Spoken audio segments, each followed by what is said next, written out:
4 of those guys who will travel are in good shape to play. When you got a group like that and a guy at the front of it, like he is, what's the biggest goal for you right now going into the season when you have the numbers you do?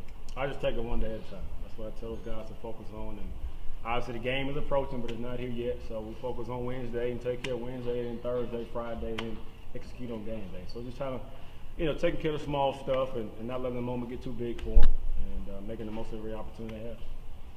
We obviously know how Brian maybe might have distributed the carries in past years. Kind of, what's your philosophy? What was it, Wisconsin, Marshall? Well, last year I only had 2 real tailbacks to rotate. I didn't really have any depth behind those guys. And I think I have 4 guys who are ready to go right now, and I'll go into a game plan with a certain mindset as far as how I'm going to rotate those guys. But it depends on how the game goes and how those guys are playing. I'm going to try to let them roll and stay fresh the whole game. So Terman's your 5th guy now, I guess? Correct. To make your job easier, having more guys to rotate in and out, or to make your choices more? Well, depth is always great, especially the running back spot, because guys can go down like that. It's a brutal position, and I push those guys hard. I harp on being physical, and we take hits every single play or actually hit people. So it's good to have depth. What does Brendan Douglas bring to the table? I mean, just besides, or is it experience that has him among those top 4 right now? Yeah, experience is part of it, but he's a very versatile guy. He can catch the ball in the backfield, does a great job in pass protection. So I have no hesitation at all with putting him in the game and knowing he can function, we can still run off. What's going on with fullback for you? Who are you going to work? Well, this is the most fullbacks I've had in my entire life. We got as many fullbacks as we do tailbacks, but it's the same deal. We're going to compete, and obviously a couple guys are kind of coming back and getting back in the fold. So I'm going to rotate those guys. I'm not sure exactly how I'm going to do it yet, but try to keep those guys fresh as well, because they take more contact than anybody. They're glorified O-linemen, so they're just batting rams. So I'm going to try to take care of them as much as I can and keep them fresh, game by game and week by week. So. Is Quavon your number 1 guy now? Mm-hmm. Is Payne back yet, or is he working? He's getting back. He's getting back. Okay. He's got a shot. All the fullbacks you work with, a guy like Quavon, have somebody that physical stature, doing what he does. I mean, plainly good thing can happen from that. Well, I mean, he's got all the physical tools to be a really good player, and he's been inconsistent at times, but I think of late he's done a really good job of being focused. And again, I probably am on him as much as I am on anybody as far as the fundamentals, pad level, playing the physical, and playing as big as he is. I mean, he's 265 pounds, so I tell him he should be beating the mess out of people. How tough is it when you talk pad level for a guy that size? It's tough. It's tough. But I think people don't understand how difficult the fullback position is. I mean, it's not. You can't just plug anybody in and say, "Hey, go be a fullback." You got to be very unselfish and really be messed up in your mind to be a fullback. So, those are always different type of guys. Do you feel good about where Keith is heading into the season? I feel good about everybody right now. Keith has been working hard, and I mean, I'm on every single person every single day to be the best they can be. And again, like I said before, those guys let me push them. They work hard, and I try to challenge those guys to be the best they can be day in and day out. With Quavon, just to confirm, is he the number 1 guy even when Payne comes back, or is it open back up? I don't know yet. We'll see. Was Payne out there today? I didn't notice. Yeah, he's out there. You obviously, knew about Nick before you got here. How much did you know about Sony, and what kind of impression has it made? Well, I'm a Georgia guy, so I know about everybody. I mean, like I said before, I've been a bunch of different places, but I still follow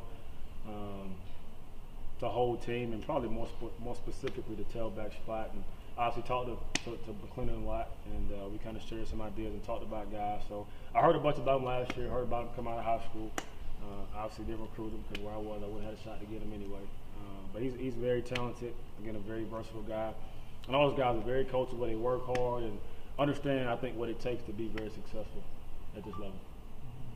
How cognizant are you of Nick's workload and being a long season, being able to use other guys to help out? Again, I think we're pretty healthy right now. I'm going to try to stay as fresh as possible. Roll those guys, or roll them in practice to keep them as fresh as we can. But it's a demanding position, so you never know what's going to happen. So I'm trying to just keep everybody in the fold and ready to go when the numbers call. What's your impressions of their nose tackle, Jaron Johnson?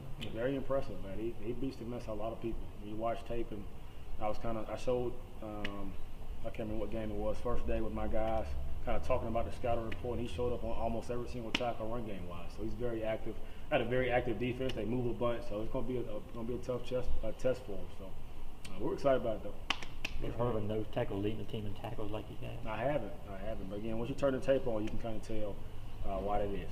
He's an active player that has a high motor and doesn't stop. So we got to count for him and the rest of the defense. They got 9 guys coming back, so they'll be gassed up, ready to go, coming to play us, I'm sure. Saturday gonna be special for you? Every day is special for me. But I'm alive, I'm well, I'm healthy. Nah, I mean, it's going to be good to be back in my old stadium, and probably bring back some memories. But I'm not an emotional person, so I'll probably block that out real quick and be like, it's game time. So, you know, I'm not going to be sentimental and be like, man, I remember back when 04. I don't care about that anymore. You've been on I guess, what, 4 offensive staffs in 4 years, something like that? Yeah. What's kind of what have you learned about this group together? And you guys haven't had a game day yet, but I like the fact that we really work well together. And I can't say that about everywhere that I've been. And in this profession, a lot of guys that have really big egos, and it's like, you know, I'm one track mind. I don't care what you got to say. I love the fact that we can share ideas and work well with each other. And we don't always agree, and that's just part of it. We can, agree to disagree at times. But I think we work well together, and we're on a good page. Talk about having 4 running backs right now. They're kind of worried about rotating it now. When you played here, it was pretty much the same deal. I mean, you're used to. I guess you're used to what that was all about. How much of that experience may help you in your dealings with the guys right now? When it comes to the rotation, I mean, I'll probably be different than what it was when I was a player here. Because again, I played for 3 different running backs coaches, and they were all different. But obviously, I can pull from my playing experience. And I coach those guys a bunch based on what I've learned as a player in a small amount of time I've been a coach. So I'll lead on it when I can, when it's helpful. With the combination of Nick's work ethic and just his talent, does that kind of put Sony and the rest of the running backs at almost like they got to work a little extra harder, they got to keep up a little more? I think he works really hard, but I think so does Sony, so does Keith, so does Brendan, and I mean they all work. So I can't say that Tub is always at a different level from a work ethic standpoint. But again, he leads by example, and he's in a leadership role just because of him being a starting tailback at Georgia, and because he does come out and prove it every single day. So I challenge those guys to push each other. I don't play them against each other. I don't want them to hate each other at all. We're going to be very close in that room. But again, it's a competition. And off the field, we can be, great friends and do other stuff. But on the field, it's business, and we're locked in, and we're trying to be the best thing we can be. What was your experience like as a player in these days, 1-0 before the start of the season, and has that influenced you at all the way you coach these guys? Honestly, I don't think about it much. I'm having to think about it now because you just asked me, but normally I just think about what I have to do from a coaching standpoint, which is totally different than being a player.